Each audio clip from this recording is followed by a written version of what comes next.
동부교회 성도 여러분 안녕하십니까? 교회가 폐쇄되는 바람에 예배 드리지 못하는 답답함은 말로 표현하실 수가 없을 것입니다.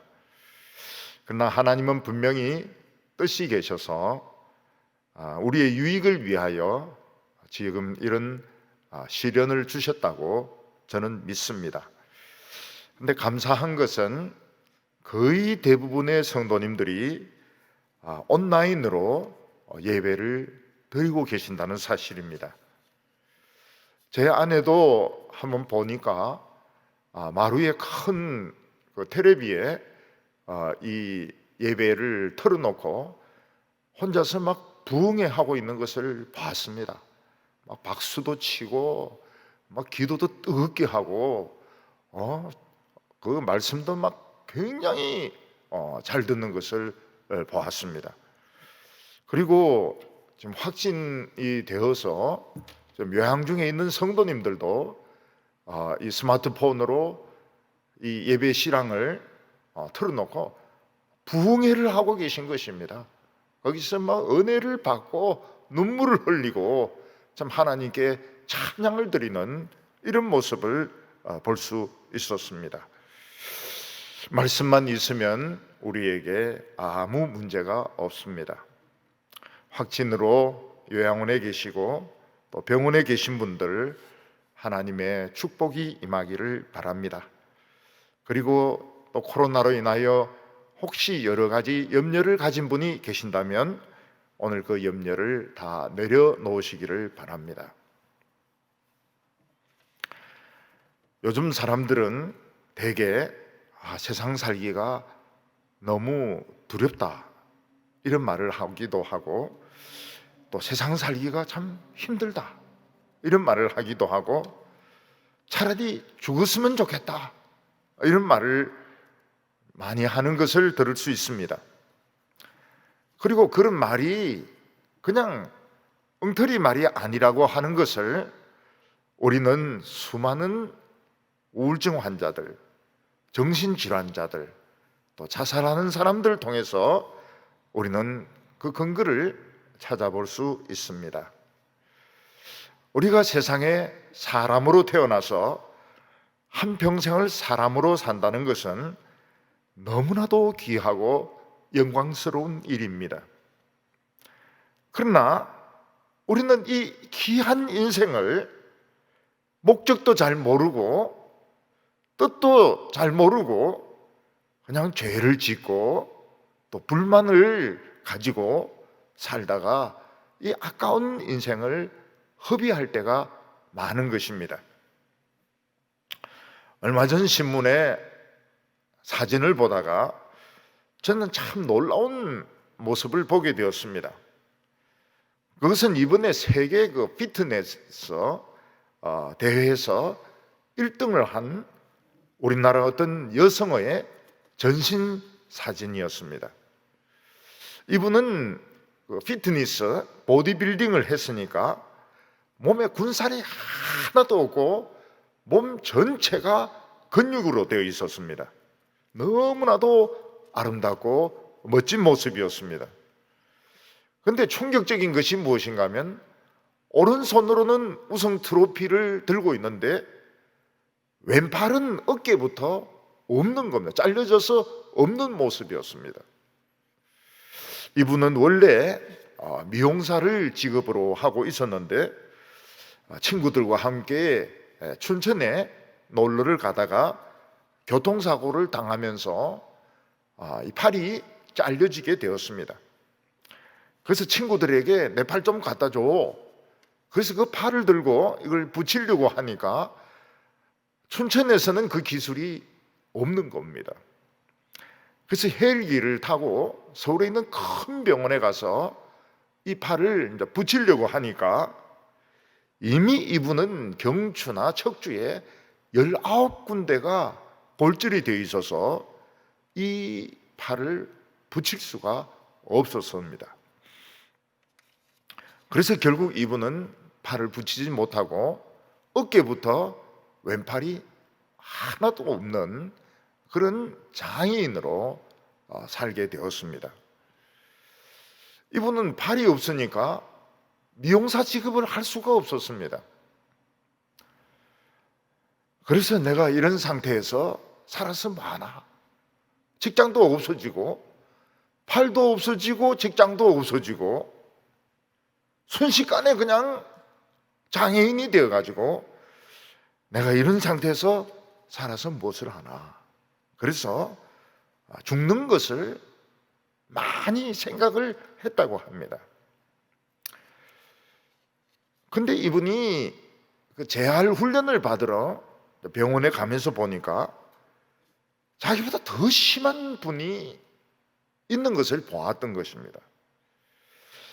그래서 이 사람은 장애인이 비장애인보다도 못하는 것이 없다 하는 것을 보여주기 위해서 이분은 여러 가지 생각을 하다가 피트니스, 보디빌딩을 생각하게 되었습니다. 그러니까 팔이 하나 없으니까 그 기구를 드는 것도 굉장히 힘들고 몸의 균형을 잡는 것도 어려웠습니다. 또 왼쪽은 근육 만들기가 힘이 들었습니다. 그러나 이분은 가방끈에 아령을 달아가지고 왼쪽도 운동을 많이 하고, 그리고 23층 아파트를 매일 5번 오르내리고, 그리고 비장애인들보다도 더 많은 이런 운동을 해가지고 몸에 그 기름기는 다 빼고 근육만 남은 그 아름다운 모습을 만드는데 성공을 했습니다. 그래서 이분은 세계 피트니스 대회에 나가가지고 우승도 차지하고 또 다른 그런 경기도 2개씩이나 우승을 해가지고 결국 3관왕이 되게 되었습니다. 이 여성은 기자와 인터뷰하면서 내내 웃고 굉장히 그 긍정적인 이런 모습을 보여주었습니다. 그리고 내 팔이 하나 없지만 이 하나밖에 없는 팔로 더 많은 사람을 안아주겠다, 이런 이야기를 했다고 합니다.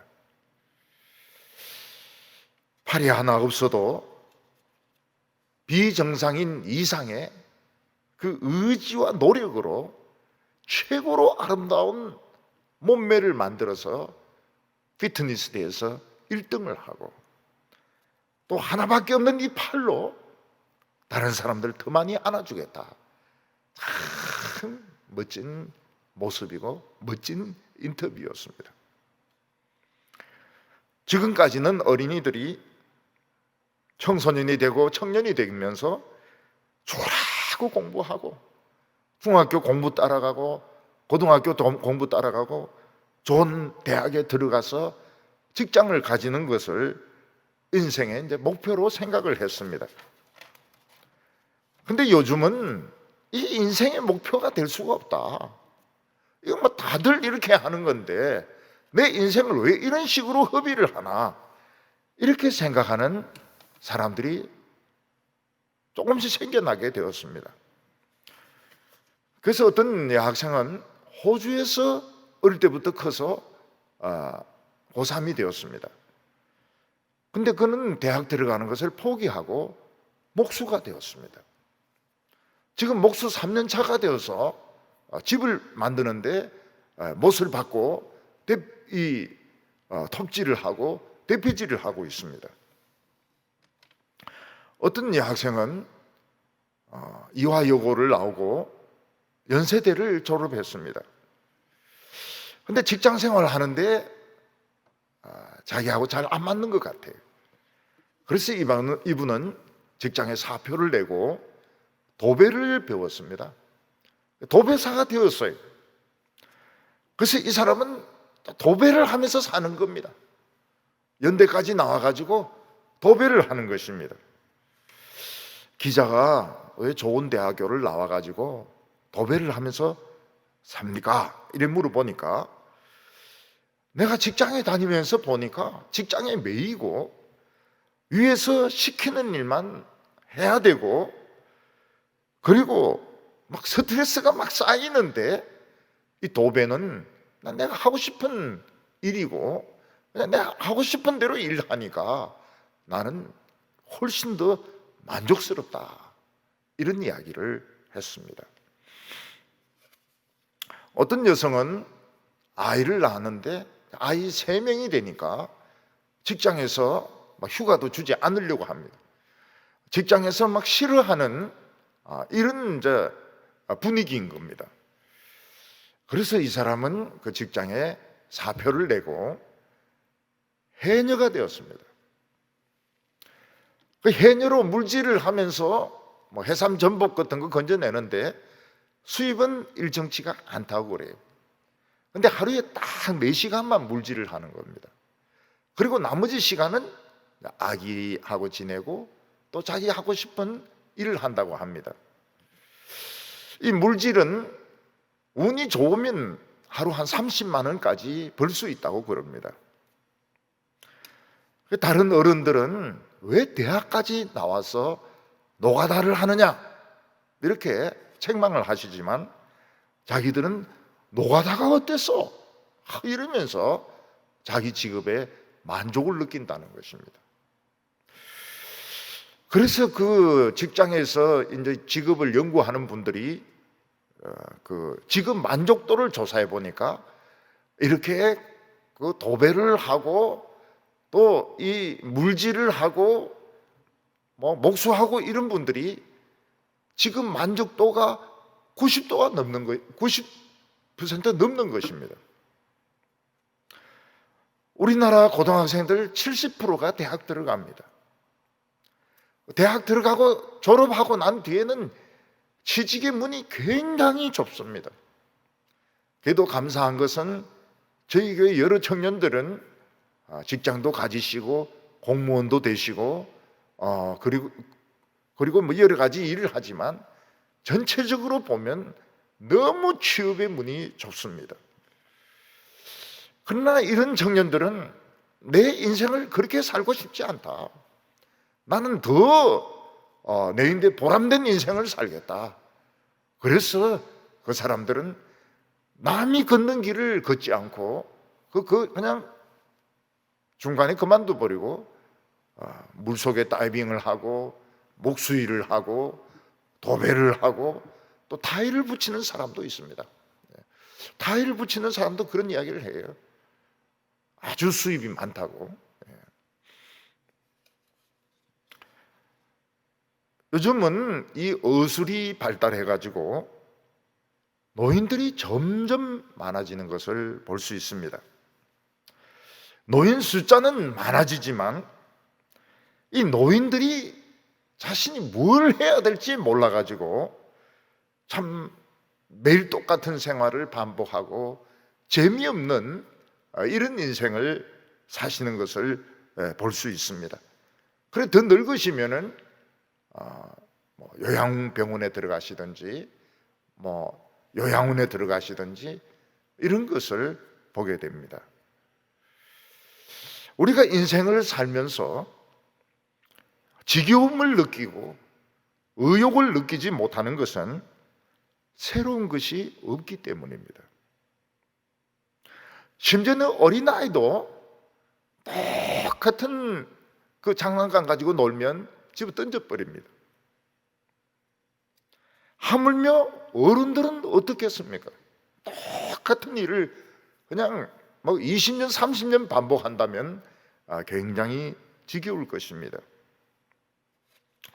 우리가 청소년 때는 세계문화 전집이라든지 또는 섹스피어의 작품을 읽을 때, 데미안이나 조본문 같은 이런 책을 읽을 때 마치 그 종이에 빨려 들어가듯이 막 밤을 새워가면서 그 책들을 읽었습니다.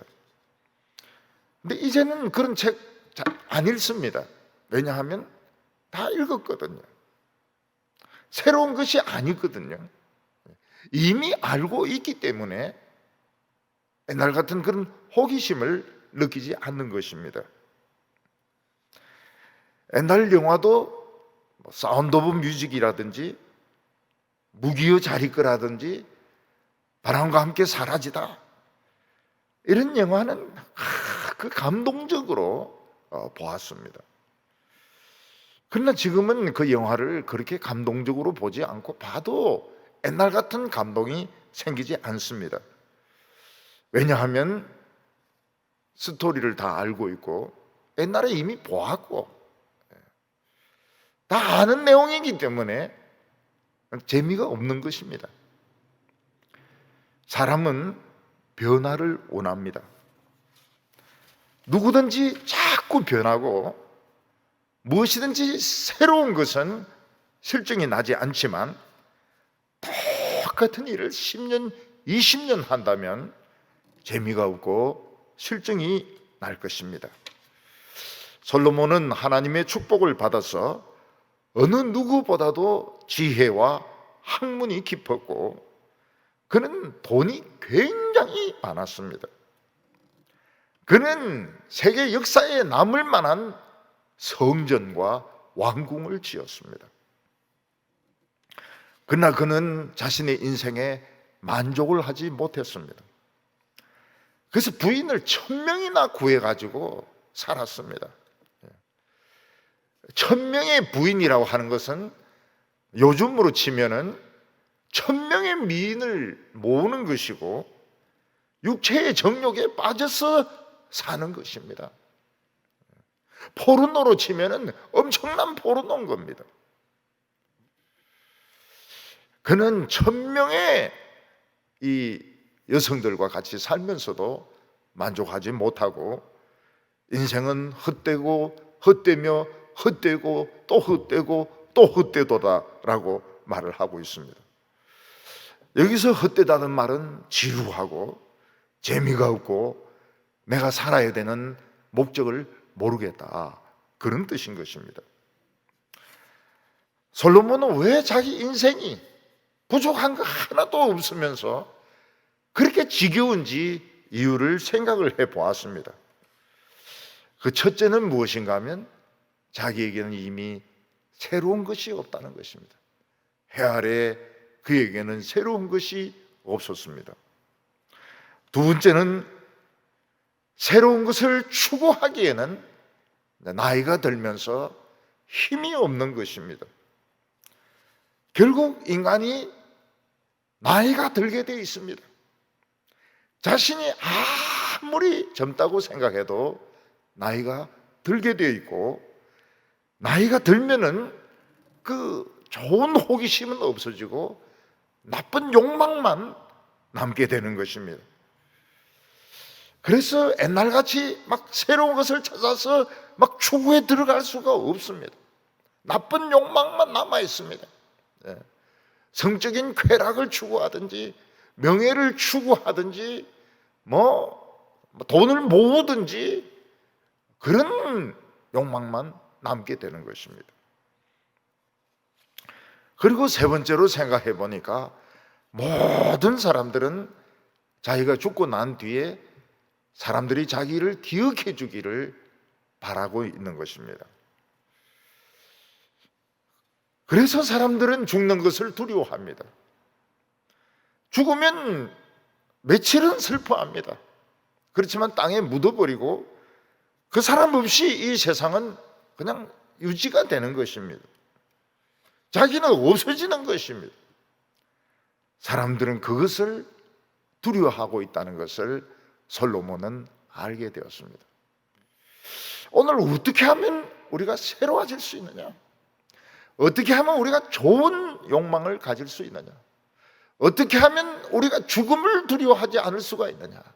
근데 이거를 사실은 정반대로 전도서는 우리에게 제시하고 있는 것입니다. 오늘 첫 번째는 해 아래는 새 것이 없다는 말씀입니다. 9절에 보면 이미 있었던 것이 후에 다시 있겠고 이미 한 일을 후에 다시 할지라 해 아래는 새 것이 없나니. 솔로몬은 자기를 위시해서 모든 인간들이 참 인생에 그 재미가 없는 이유는 그냥 막 죽은 것이나 산 것이나 큰 차이가 없는 것은 새 것이 없기 때문이라고 말하고 있습니다. 모든 것이 그렇고 그런 겁니다. 시시해요. 예. 새롭다 하지만 보니까 옛날에 있던 것이고 신선하지가 않습니다. 물론 사람이 어렸을 때는 모든 것이 새롭기 때문에 흥미를 가집니다. 그래서 어린이들을 이렇게 보면은 그 어린이집에 들어가기 전에 이제 가방을 줍니다. 그럼 그 가방이 신기해 가지고 하루 종일 메고 다니는 것을 볼 수 있습니다. 그 안에 자기 손수건, 자기 우유통 이런 거 넣고 하루 종일 이 가방을 메고 다녀. 왜냐하면 이 새로운 경험이거든요. 엄마가 아이에게 어디 놀러 가자 이러면 애가 발짝발짝 뛰면서 좋아합니다. 왜냐하면 그 새로운 경험이거든요. 저희들이 어렸을 때는 흑백 TV가 참 귀했습니다. 저희 집에는 아예 생각을 할 수도 없었죠. 제가 교회를 이렇게 좀 철도길을 따라서 이렇게 가다 보면 문을 활짝 열어놓고 흑백 TV를 틀어놓는 집이 있었습니다.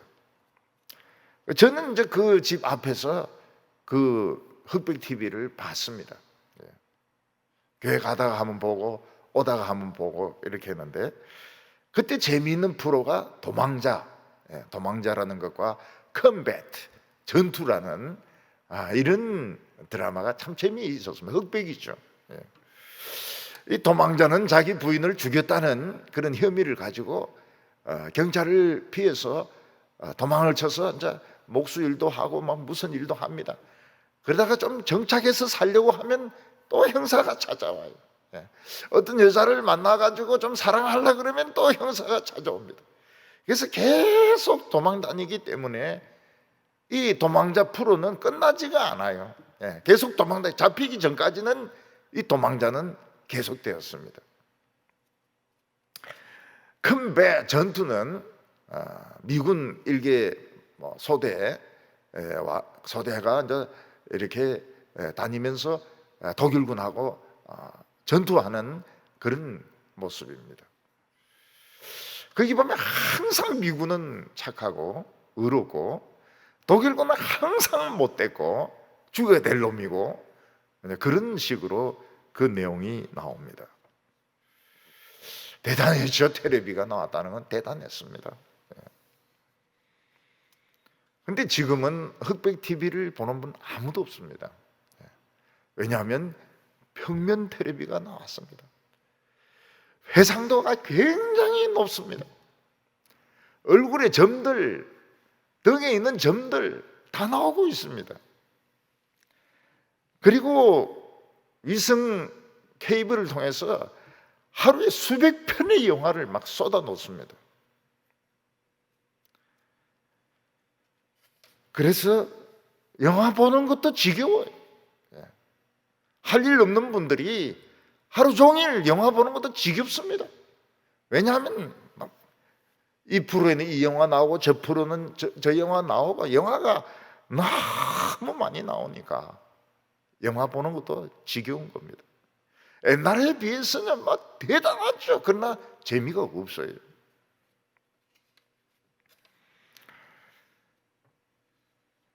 옛날에는 유명하던 영화 배우들이 있었습니다. 존 웨인 같으면 미국의 상징이죠. 게리 쿠퍼라든지 록 허드슨이라든지 엘리자베스 테이즐러라든지 오드리 헵번이라든지 찰톤 헤스톤이라든지 유명한 배우들이 많이 있었습니다. 그러나 이들은 다 물러가고 지금은 기생충 가지고 난리입니다. 미나리 가지고 난리예요. 오징어 게임 가지고 난리입니다. 한국 이게 굉장히 대단한 것 같아요. 그래서 그 미국 사람들이 보면 우리가 옛날에 하던 무궁화꽃이 피었습니다. 무궁화꽃이 피었습니다. 이걸 하고 있어요. 한국 그 게임들이 재미있는 것 같아요. 딱지 해가지고 지면은 죽여버리고 말이죠. 예.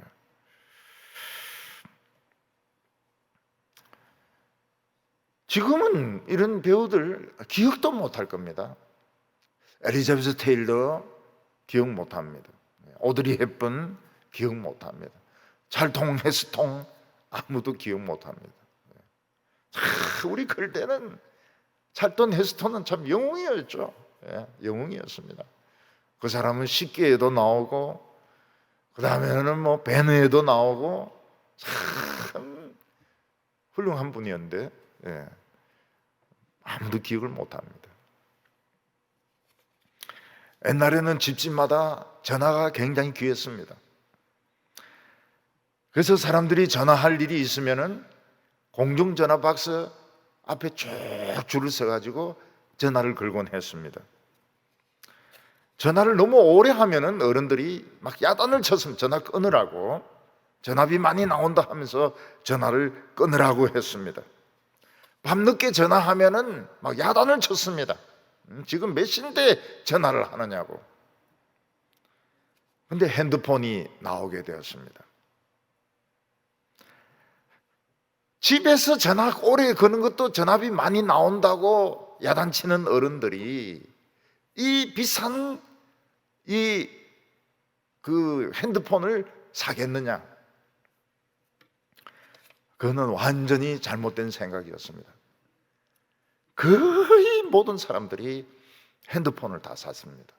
왜냐하면 부모의 간섭을 받지 않고 또 애인하고 얼마든지 통화를 할 수 있으니까 그냥 폭발적인 인기를 끌면서 핸드폰을 웬만한 사람들은 다 가지고 있었습니다. 그 다음에 이제 스마트폰이 나왔습니다. 스마트폰은 잘 안 팔릴 거라고 생각했습니다. 왜냐하면 가격도 비싸고 또 뭐 좀 복잡합니다. 그런데 그런 게 어디 있습니까? 전 세계의 청년들, 어른들은 다 스마트폰을 사용합니다. 스마트폰이 잘 팔리지 않을 거라고 생각했던 핸드폰 회사들이 있었습니다. 유명한 핸드폰 회사들이 있었습니다. 다 망했습니다. 요즘은 어린이들도 스마트폰을 가지고 다닙니다. 엄마하고 지금 학원 가고 있어. 지금 어디에 있어? 미치도 이야기해주고 또 시간 나면 또 막 게임도 하고요. 스마트폰 가지고 게임을 하니까 그 닌텐도라고 하는 아주 유명한 게임 회사가 있었는데, 일본의 게임 회사가 있었는데 망해버렸습니다. 사람들은 모두 다 새로운 것을 원하고 변화를 추구합니다. 변화하지 않는 기업은 아무리 좋은 기업이라도 망합니다. 변화하지 않는 사람은 아무리 훌륭하다 하더라도 결국은 도태가 되게 되어 있습니다. 만약 우리가 이 세상을 살아가면서 하루하루가 새롭다면은 참 하루 사는 것이 재미가 있을 것입니다. 그리고 내일이 막 기대가 될 것입니다. 밤에 자면서도 내일은 어떤 하루가 될 것인가 막 기대를 할 것입니다. 어렸을 때는 참 모든 것이 신기했습니다. 저는 풀잎 하나를 봐도 너무 신기했고, 꽃을 봐도 신기했고, 곤충을 봐도 신기했습니다. 근데 나이가 들면은 모든 것이 시시해지고 시들해지고 재미가 없어지는 것입니다. 사람들은 모든 것을 재탕 삼탕 하면서 써먹고 있고, 옛날에 했던 것을 마치 새 것인 것처럼 써먹고 있습니다. 그러나 옛날에 다 했던 것들입니다. 옛날에 다 있었던 것들이고, 진짜 새로운 것은 아무것도 없는 겁니다. 10절에 무엇을 가리켜 이르기를 보라 이것이 새 것이라 할 것이 있으랴 우리가 익히 오래전 세대에도 이미 있었느니라. 요즘은 코로나 때문에 이 박쥐가 인기가 많이 떨어졌습니다. 그런데 이 박쥐는 참 신기한 이 동물입니다. 박쥐는 빛이 없는 동굴을 날면서 전파를 쏘옵니다. 전파를 쏘아가지고 전파가 벽에 부딪혀서 돌아오는 것을 보면서 이 벽에 부딪히지 않고 박쥐는 날아갑니다. 박쥐는 1분인지 1시간인지 잘 모르겠지만은 2만 마리의 모기를 잡아먹습니다. 그러니까 이 박쥐 하나만 있으면 모기향 또 모기 죽이는 약들 필요가 없는 겁니다. 그냥 모기 한 마리가 있으면 2만 마리의 모기를 잡아먹습니다. 근데 모기는 몸에 많은 이 병균들을 품고 있습니다. 자기는 안 걸리면서 그 중에 이번에 코로나도 들어있고 에볼라 바이러스도 들어있고 여러 가지 병균들이 들어있는데, 근데 이걸 박쥐를 그냥 내버려 둬야 되는데 그냥 박쥐를 삶아 먹는 바람에 병이 이제 퍼지게 된 것입니다. 이 불도저나 탱크 같은 거 보면 막 진흙탕이 되어 있는데도 쫙 굴러갑니다. 새로운 것 같지만은 이미 뱀은 비늘 가지고 이 탱크의 원리를 이미 오래전부터 쓰고 있었던 것입니다. 비행기가 뜨고 착륙하는 것을 보면 오리들이 뜨고 물에 깔아앉는 것하고 똑같이 생겼습니다. 오히려 가창 오리들 보면은 수십만 마리가 공중에 막 떠가지고 막 움직이는데 막 군무하는 것 같죠. 막 춤추는 것처럼 보이는데 굉장히 거창한 모습인 것입니다. 우리 인간들은 새로운 것을 찾고 변화를 원하지만은 사실은 인간의 지능에 한계가 있고 또 힘에도 한계가 있기 때문에 결국 이미 있는 것을 가지고 서로 차지하려고 합니다. 그러니까 싸움이 일어나는 겁니다. 권력이 생기는 것입니다. 그런데 성경에는 놀라운 말씀이 있습니다. 그것은 우리가 날마다 새로워질 수 있다는 것입니다. 고린도후서 4장 16절에 보면 그러므로 우리가 낙심하지 아니하노니 우리의 겉사람은 낡아지나 우리 속사람은 날로 새로워지도다.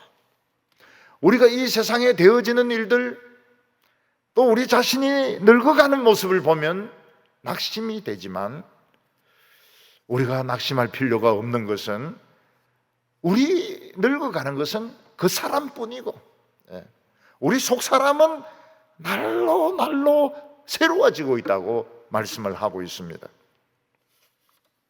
우리의 속사람은 더 젊어지고 있습니다. 우리의 속사람은 더 새로워지고 있습니다. 우리의 속사람은 더 신기해지고 있습니다. 전도서 말씀에도 해 아래 새 것이 없나니 이렇게 말을 했지, 해 위에는 얼마든지 새로운 것이 있을 수가 있는 것입니다.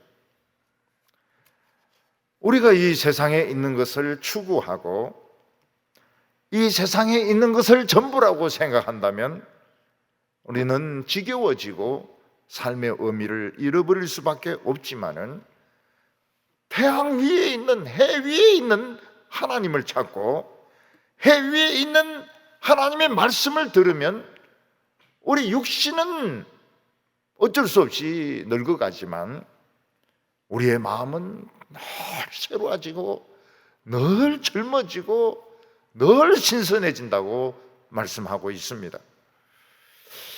근데 과연 이게 사실일까요? 오늘 우리들은 젊어지고 있습니까? 새로워지고 있습니까?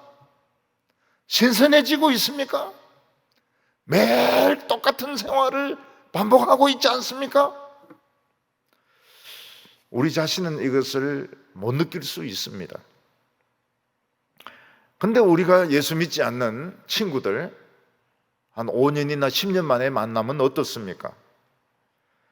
그 친구들은 막 술 마시고 담배 피우고 욕하고 이러면서 막 배는 나오고 머리는 막 벗겨지고 입에서는 막 계속 담배 피우면서 막 쌍소리를 합니다.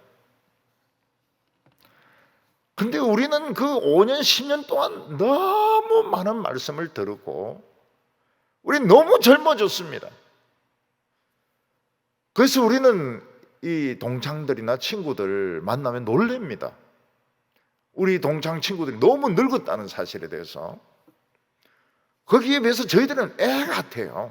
예. 그래서 새로운 고민이 생깁니다. 아니, 좀 늙어서 좀 노인 같은 이런 모습을 나타내는데 너무 젊으니까요. 생각하는 것도 젊지요. 담배도 안 피우죠. 술도 안 마시죠. 욕도 안 하죠. 생각하는 것도 꼭 옛날 같은 그런 생각들, 막 신선한 생각들, 참신한 생각들 하니까, 야, 이 다른 친구들은 다 늙어가는데 나는 이렇게 젊어서 되겠나, 이런 생각이 들게 되는 것입니다. 왜 우리는 날마다 새롭습니까? 하나님이 새로운 분이십니다. 하나님은 항상 새로운 분이십니다. 하나님에게는 지겨운 것이 없습니다. 하나님의 말씀도 늘 새롭습니다. 성령님도 늘 새롭습니다. 그래서 우리가 성경을 읽어도, 아무리 읽어도 성경은 새롭습니다.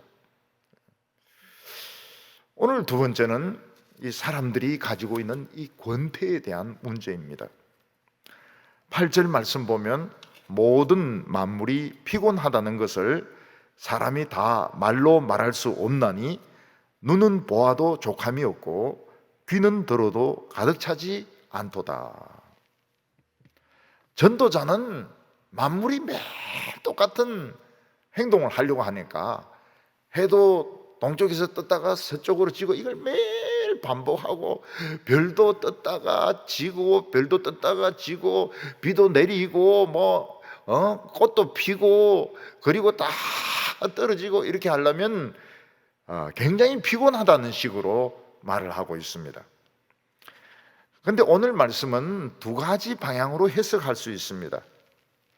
하나는 무엇인가 하면 자연이 맨날 똑같은 일만 반복하니까 자연이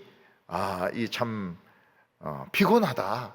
태양도 피곤하고 달도 피곤하고 꽃도 피곤하고 나무들도 피곤하고 벼도 피곤하고, 그런 뜻도 있지만은 또 다른 하나는 무엇인가 하면 인간이 그렇다는 것입니다. 인간이 똑같은 해를 보고 똑같은 달을 보고 똑같은 별을 보고 똑같은 일을 하니까 인간이 지루하다.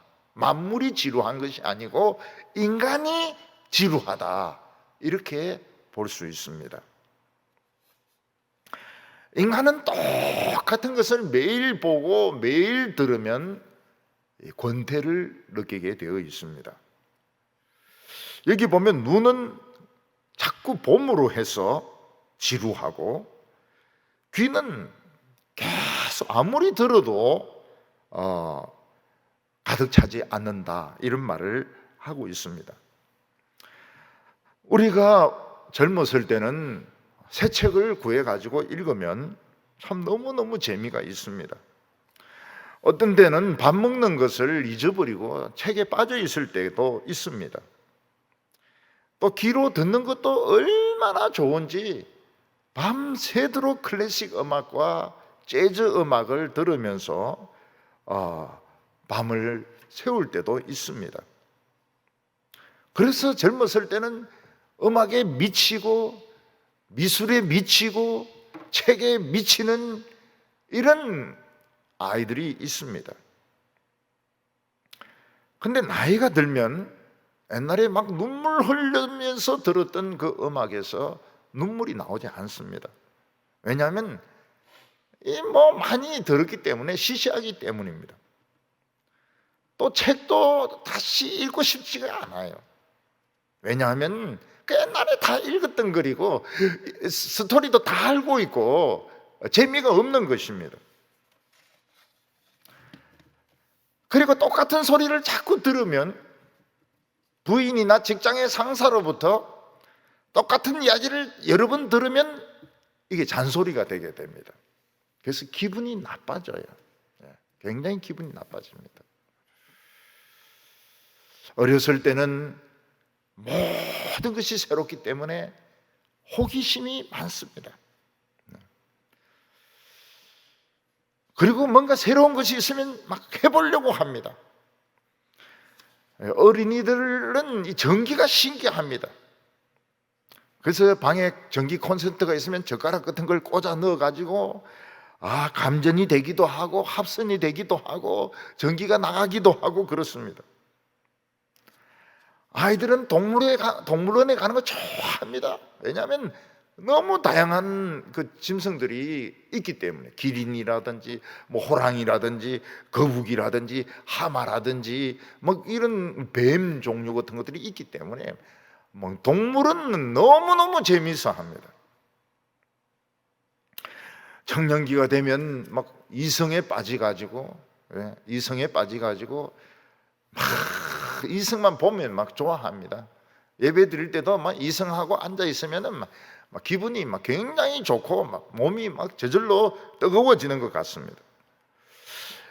청소년들도 보면 막 이성의 그 다른 몸매에 대해서 막 관심을 많이 가지고 또 그런 잡지라든지 야동 같은 거 막 보다가 엄마나 선생님인데 들켜가지고 막 두들겨 터지고 뭐 이러는 경우도 있습니다. 그러나 인생의 중반부터는 재미가 없습니다.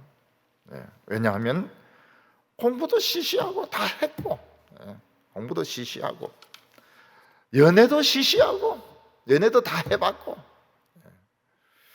직장에서도 일하는 것도 막 매일 똑같은 거 하고, 뭐 과장이나 부장이 똑같은 소리 하는데 그 잔소리죠. 잔소리 들어야 되고, 특히 사람이 성공을 위해서 막 달려갈 때에는 높은 에베레스트 산을 올라가는 것과 같습니다. 높은 에베레스트 산 꼭대기에 올라가면 좋을 것 같지만 잠시는 세상을 정복했다는 만족감이 있지만 너무 춥고 바람이 불고 미끄럽기 때문에 빨리 내려와야 됩니다. 마찬가지로 인간이 막 최고의 정상에 올라갔을 때, 뭐 대통령이 되고 장성이 되고 또 뭐 사장이 되고 회장이 되었을 때 좋을 것 같지만 같이 밥 먹을 사람도 없습니다. 이야기 나눌 사람도 없습니다. 왜냐하면 이야기 나누는 자체가 다 정보기 때문에 이 이야기를 할 수가 없어요. 그래서 옛날에 대통령은 그런 말을 했습니다. 토요일 날 직원들 퇴근하고 나면 청와대가 절간같이 진짜 조용하고 너무너무 재미가 없다고 이야기를 했습니다. 그러면 사람이 이제 이런 권태에 빠지게 되면 가장 짧은 시간에 만족을 줄 수 있는 것이 죄 짓는 것입니다. 그래서 술을 마신다든지 성적으로 타락한 짓을 한다든지 아니면 다른 사람에게 폭언을 하고 괴롭힌다든지 이런 것들이 만족감을 주는 것입니다. 그래서 요즘 직장에 있는 분들 중에서는 뭐 술 마시고 또 노래방에 가고 그리고는 막 직장 그 부하들을 막 괴롭히는 겁니다. 괴롭혀요. 굉장히 괴롭힙니다. 잔소리를 하고 말이에요. 자네는 뭐가 어떠니 자기는 별로 뭐 손해볼 거 없으니까요. 근데 이 부하는 이제 죽는 겁니다. 그 시간만 되면. 유능한 사람들 중에나 보면 막 쉬지 않고 일을 하니까 결국 몸이 감당 못해서 돌연사를 하는 경우도 많습니다. 어떤 사람은 첼리스트인데 연주를 너무 잘하니까 그냥 매일 연주 다니고 막 술 마시고 쉬지 않고 이러다가 어느 날 보니까 술 마신 채로 자기 차 안에서 죽어 있었습니다. 왜냐하면 돌연사죠. 돌연사.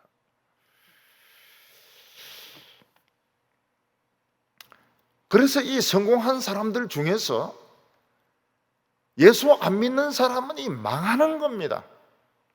왜냐하면 술만 들어가면 옆에 있는 여성들을 건드리거든. 그럼 이제 미투 이런 문제가 생겨가지고 망신을 당하고 잘못하면 감옥에 끌려가고. 예수 안 믿고 성공한 사람은 망하는 겁니다. 망하는 거. 특히 요즘 사람들은 오래 살면서 죽음에 대해서 너무 심각하게 생각합니다. 죽을 때 돈이 있어야 된다. 건강해야 된다. 할 수 있으면 오래 살아야 된다. 죽을 때 병에 안 걸려야 된다. 그런데 우리가 생각해보면 죽는 순간은 잠깐입니다. 잠깐. 꼴깍하며 죽는 겁니다. 늙어가는 과정은 인생의 한 과정인 것이죠. 그런데 죽음의 문제를 너무 심각하게 생각해서 아무것도 안 하려고 그러고 돈만 모으려고 하고 명예만 모으려고 하고 이러는데, 그거는 정말 해 아래서 쓸데없는 짓을 하고 있는 것입니다. 눈은 보아도 만족함이 없다고 했습니다. 사람이 쓴 책이나 영화가 대단한 것 같아도 자꾸 보면 지겹습니다. 다른 사람이 같은 말을 계속 하면은 화가 납니다. 잔소리가 되니까요. 잔소리가 되니까 너무너무 싫은 것입니다. 이런 병에 빠지지 않는 방법은 딱 하나밖에 없습니다. 그것이 무엇인가 하면 내 마음에 성령이 임하고 교회에 부흥이 일어나는 것입니다. 교회 부흥이라고 하는 것은 많은 사람들에게 한꺼번에 성령이 임하는 것을 말하는데 지겹지가 않습니다. 눈물이 나고 기쁘고, 그리고 옆에 있는 사람 봐도 새롭고, 맨날 봤던 사람이지만 새로운 사람 같고, 부인도 새롭고 남편도 새롭고 집에 키우는 개도 새롭고, 개도. 그리고 막 설교 말씀 듣는 것이 지겹지가 않고, 찬송 부르고 또 불러도 지겹지가 않습니다. 그래서 찬송가 중에 보면 18세기 찬송가가 많습니다. 왜냐하면 그때 부흥이 있었기 때문에. 그리고 요즘 21세기 복음성 또는 CCM 이런 거 많이 나오고 있습니다. 20세기에도 부흥이 한번 있었던 것입니다. 그래서 그 경배와 찬양이라든지 CCM이라든지 CCD 이런 게 없었더라면 아마 이 청년들, 청소년들이 예수 믿기가 참 부를 찬송이 너무 적을 뻔했다, 이런 생각이 듭니다. 저희들이 어렸을 때 보면 찬송가가 부족해가지고 주님 고대가 이런 거 보면 이상한 세상 노래 곡조 붙여가지고 부르고 이런 분들이 많이 있었는데, 지금은 CCM 그리고 찬송가도 편곡된 거 이런 것들이 쏟아져 나오니까 정말 새로워요. 저는 그 호주 출신의 어떤 그 팀을 봤는데, 찬양팀을 봤는데, 여성이 그 리더입니다. 리더. 아주 어린 여성이 리더인데 너무너무 멋있게, 너무 멋지게 찬양을 인도하는 겁니다.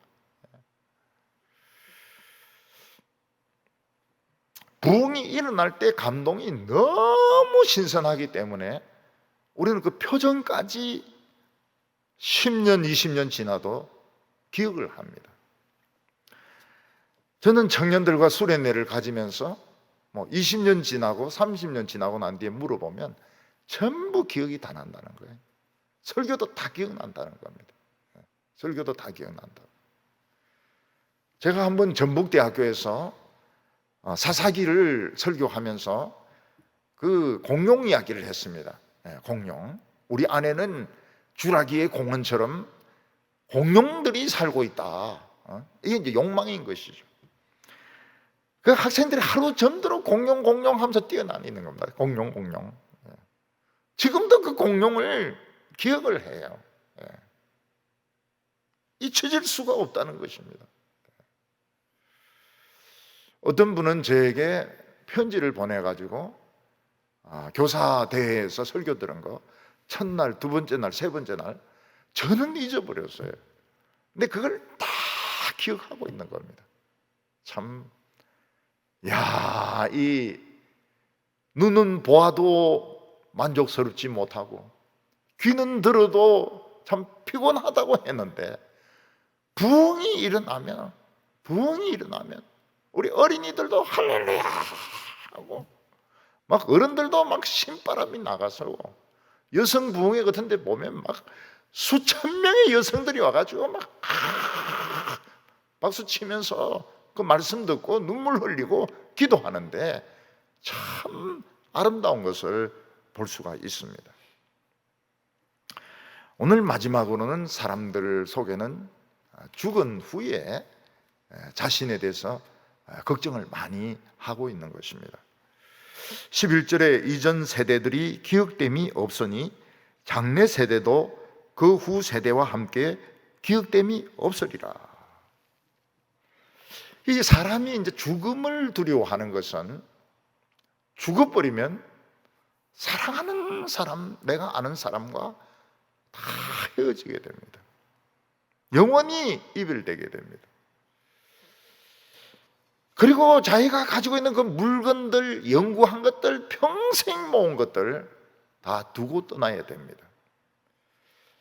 그리고 사람들이 나의 죽음을 두고서 한 며칠은 막 눈물 흘리겠지만은 그리고는 다 자기 생활로 돌아가서 내 없이 세상은 막 버스는 다니고 지하철은 다니고 사람들은 직장 생활하면서 나만 빼놓고 세상은 똑같이 흘러가는 것입니다. 그 소외감, 나만 속 빼놓고 나는 죽어서 땅속에 있는데 나만 빼놓고 세상이 그대로 흘러간다는 건 참 얼마나 약이 오르는 일입니까? 근데 이 세상에 수십억 내지 수백억의 인간이 살았지만은 다른 사람에게 기억되는 사람은 너무 적습니다. 또 그 중에서 나쁜 이미지로 기억되는 사람들이 더 많아요. 음악가 중에서 모차르트나 베토벤은 기억이 남습니다. 근데 막상 그분들의 인생은 행복하지 못했습니다. 모차르트는 너무 가난한 데다가 바람둥이였습니다. 그래서 30 몇 세에 죽습니다. 그 영화에 보면 그냥 쓰레기통에 시체를 버립니다. 그 천재의 시체를 쓰레기통에 버립니다. 그리고 그 당시에는 그의 음악을 사람들이 알아주지도 않았습니다. 근데 그의 천재성을 아는 어떤 사람이 이제 그 모차르트 부인하고 결혼해가지고 그 원고를 다 모으게 해가지고 이 천재가 다시 살아나게 되는 것입니다.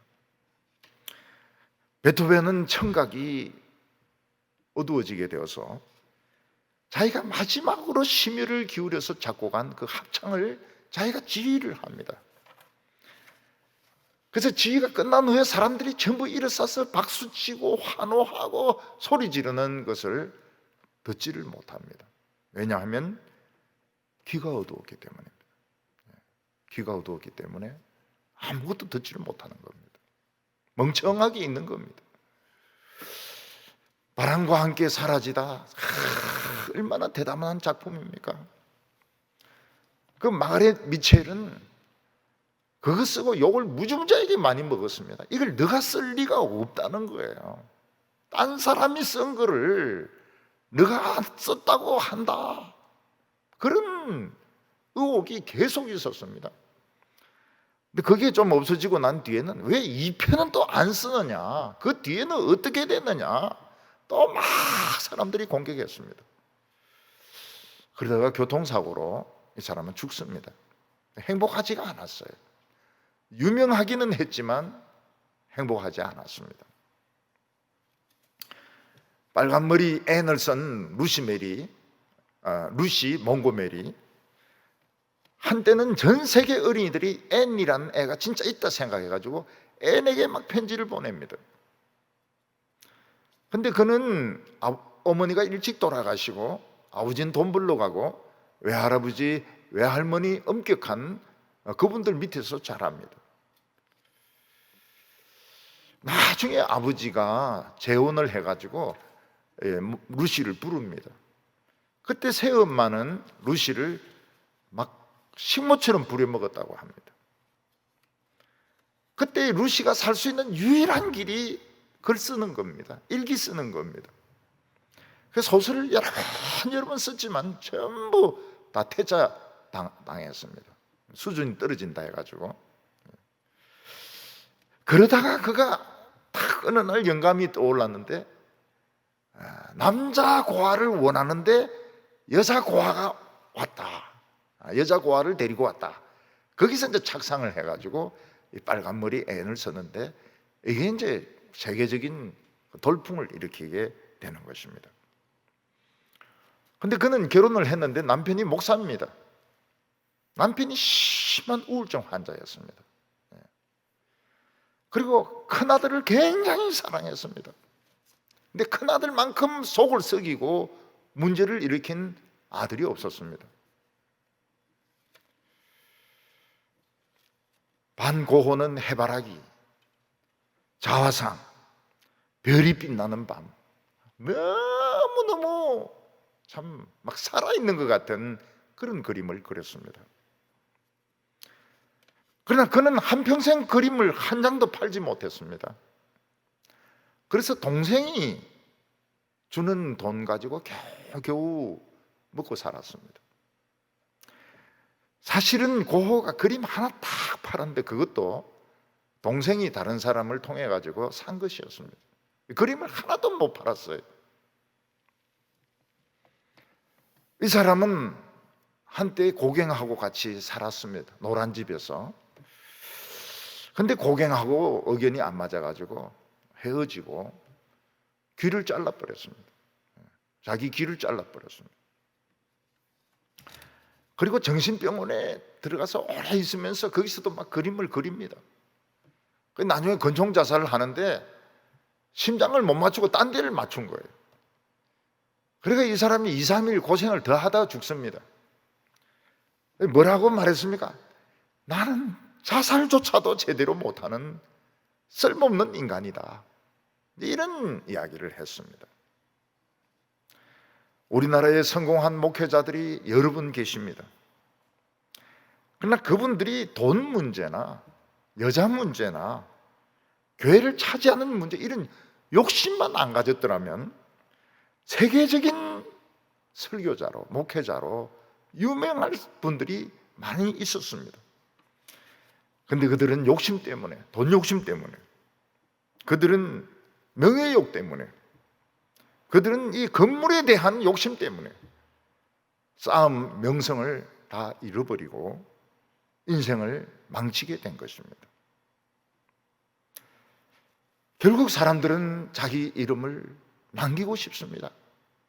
그래서 무덤을 멋있게 만들고 그 비석을 세우고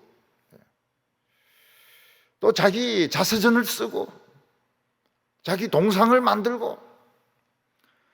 근데 외국에 있는 동상들 보면 레닌의 동상, 스탈린 동상 다 부숩니다. 전부 다 부숩니다. 왜냐하면 반대 생각을 가진 사람들이 있기 때문입니다. 자서전 아무도 안 읽습니다. 그래도 저는 읽습니다. 저는 좀 읽어봅니다. 그냥 자기 어릴 때 이야기예요. 사진 모아가지고 자서전을 냅니다. 그 누가 읽습니까? 사람들은 유명해지고 싶고 자기 이름을 남기고 싶지만 그를 기억하는 사람은 아무도 없습니다. 근데 목사는 기억을 합니다. 우리 교인들 돌아가신 분들 많이 기억합니다. 어떤 때는 머릿속에 산자와 죽은 자가 막 같이 있어가지고 이게 어딘가, 이게 천국인가 세상인가 그럴 때가 있습니다. 할렐루야 성가대원인데 노래 잘 부르는 사람이 있었습니다. 저는 기억나요. 할머니인데 그 가난하지만 열심히 나오는 할머니 좀 기억납니다. 개고기 팔던 할머니도, 보신탕 팔던 할머니도 기억이 납니다. 돌아가신 장로님들도 기억이 납니다. 그분들이 한 이야기 많이 기억하고 있습니다. 어떤 분은 저에게 운동을 하면 좋다고, 그래서 신천에 자기가 운동하는 코스를 그려주었습니다. 그분이 돌아가시고 제가 그거를 후손들에게 주었습니다. 이거를 보관하고 있으라고. 나인데 준 거지만 보관하고 있으면 좋겠다. 그러니까 그분들이 그걸 가져가셨습니다. 사람들은 이 세상에 성공함으로써 유명하고 싶고 자기 이름을 남기고 싶지만 정욕 때문에, 욕심 때문에 이미 성공한 인생까지 다 망치는 것을 볼 수 있습니다. 그런데 성경에서는 우리 이름과 우리의 인생이 영원히 남는 방법이 있다고 말씀하고 있습니다. 그것은 믿음, 소망, 사랑, 이 세 가지는 항상 있을 것인데 그 중에 제일은 사랑이라고 말씀하셨습니다. 믿음으로 사는 인생은 없어지지 않습니다. 가난하지만 믿음으로 살았던, 고아원을 경영했던 조지 물리의 인생은 기억이 되고 있습니다. 믿음으로 살았던 마틴 루트는 자기가 언제 죽을 줄 몰라서 결혼을 하지 않았습니다. 나중에 어떤 수녀원을 도망친 수녀하고 결혼을 했습니다. 존 칼빈, 몸에 온갖 병을 다 가지고 있었던 존 칼빈, 감옥에서 12년 동안 있었던 존 번연, 인생에 실패했다 2번이나 심장 발작을 일으켰던 핸델, 이 사람들의 인생과 작품은 다 남아있는 것입니다. 그래서 믿음으로 산 인생은 없어지지 않습니다. 돈으로 산 인생은 없어집니다. 믿음으로 산 인생은 없어지지 않습니다. 돈이 없어야 돼요. 돈이 없고 믿음으로 살면 그 인생은 남게 되는 것입니다. 소망이라고 하는 것은 미래를 바라보고 투자하는 것입니다. 그래서 교회를 크게 키우는 것이 소망인 것 같지만 실제로는 사람을 키우는 것이 이게 소망입니다. 앞으로 올 천국을 대비해서 투자하는 것이 이게 소망입니다. 그래서 거지 같은 그런 아이를 씻겨가지고 훌륭한 사람 만드는 거, 그 소망이죠. 아우슈비츠로 끌려가서 죽을 수밖에 없는 어린아이들을 다 건져내가지고 영국으로 보내가지고 입양시킨 사람도 소망이 있는 사람입니다. 히틀러는 조연이고 바로 이 이름 없는 주인공들이 인생의 주인공인 것입니다. 그 나라와 그 의를 구하라. 그리하면 이 모든 것을 너에게 더하여 주시리라. 저는 사람의 영혼이 제일 중요하다고 생각해가지고 교수진 되는 길도 포기하고 유학 가는 길도 포기하고 성경 공부하고 이랬는데 나중에 보니까 내만 손해본 것 같아요. 다른 사람들은 다 길을 다 가지고 있고 세상에 성공했는데 나만 손해본 것 같아요. 근데 그거는 손해본 것이 아닙니다. 믿음으로 산 인생은 없어지지 않습니다. 성경에 보면 눈물로 씨를 뿌리는 자는 기쁨으로 단을 거둘 것이라고 말씀하셨습니다. 그리고 예수님은 뭐라고 말씀하셨습니까? 그 중에 제일은 사랑이라. 사랑은 다른 사람을 돕는 것입니다. 다른 사람을 위하여 자기 자신을 희생시키는 것입니다. 일제시대 때 서서평이라고 하는 그런 여자 선교사가 있었습니다. 그 사람은 길에 쓰러져 있는 우리 한국의 병자를 업고 자기 집에 데리고 가서 그는 그 사람을 치료를 했습니다. 한센병에 걸린 어린 아이들을 업어가지고 키웠습니다. 사랑이죠. 서서평, 위대한 사랑입니다. 남아프리카의 평화를 위해서 참 26년 동안이나 루송 감옥에 있으면서도 복수하지 않고 그 남아프리카의 평화를 이룬 넬슨 만델라 사랑입니다. 믿음, 소망, 사랑, 이 세 가지는 항상 있을 것인데 그 중에 제일은 사랑이라는 것입니다. 우리가 다른 사람을 사랑한다면 그 사람을 위해서 자기의 정욕을 죽일 것입니다. 자기의 인생을 포기하더라도 남이 잘 되는 것을 택할 것입니다. 이런 사람들이 당장은 알아주지 않는다 하더라도 아름다운 이름으로 남게 됩니다. 우리는 이런 사람들이 있을 때, 야, 이 세상은 살 가치가 있구나. 이 세상은 그래도 미래가 있구나 하는 기대를 가지게 되는 것입니다. 이 세상에 영원한 것은 없습니다. 해 아래 새 것은 없습니다. 근데 해 위에는 항상 새롭습니다. 하나님이 계시기 때문에 새롭습니다.